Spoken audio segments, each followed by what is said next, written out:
Pe rețele, cuvântul narcisist a devenit o etichetă universală pentru orice persoană dificilă din viața noastră, fostul, șefa, mama.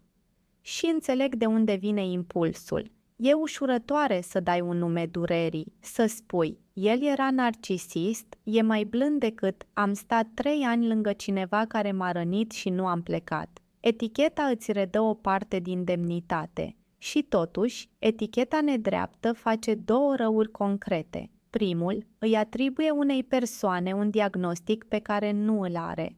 Mulți oameni dificili nu sunt narcisiști. Sunt oameni cu propriile răni, propriile lor limite, propria lor lipsă de instrumente. Să-i pui pe toți la grămadă într-o singură categorie clinică e o nedreptate și mai e și inutil, fiindcă tratamentul, atitudinea, posibilitățile de reparare diferă enorm între o persoană dificilă și un narcisist patologic real. Al doilea rău, când chiar întâlnești pe cineva cu tulburare narcisistă reală, cuvântul și-a pierdut sensul.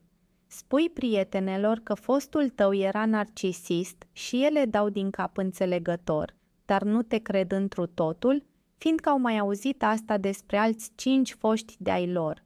Inflația cuvântului îl golește de putere fix când ai nevoie să fii auzit serios. Deci propunerea, pentru oricine vrea să folosească termenii ăștia mai corect, dacă cineva te-a rănit, descrie ce a făcut. M-a umilit în public. Nu a recunoscut niciodată că greșește. A spus despre fiecare ex că era nebun. Comportamentele astea spun mult mai mult decât o etichetă lipită pe frunte. Iar dacă bănuiești că persoana avea o tulburare reală, lasă diagnosticul în seama unui specialist.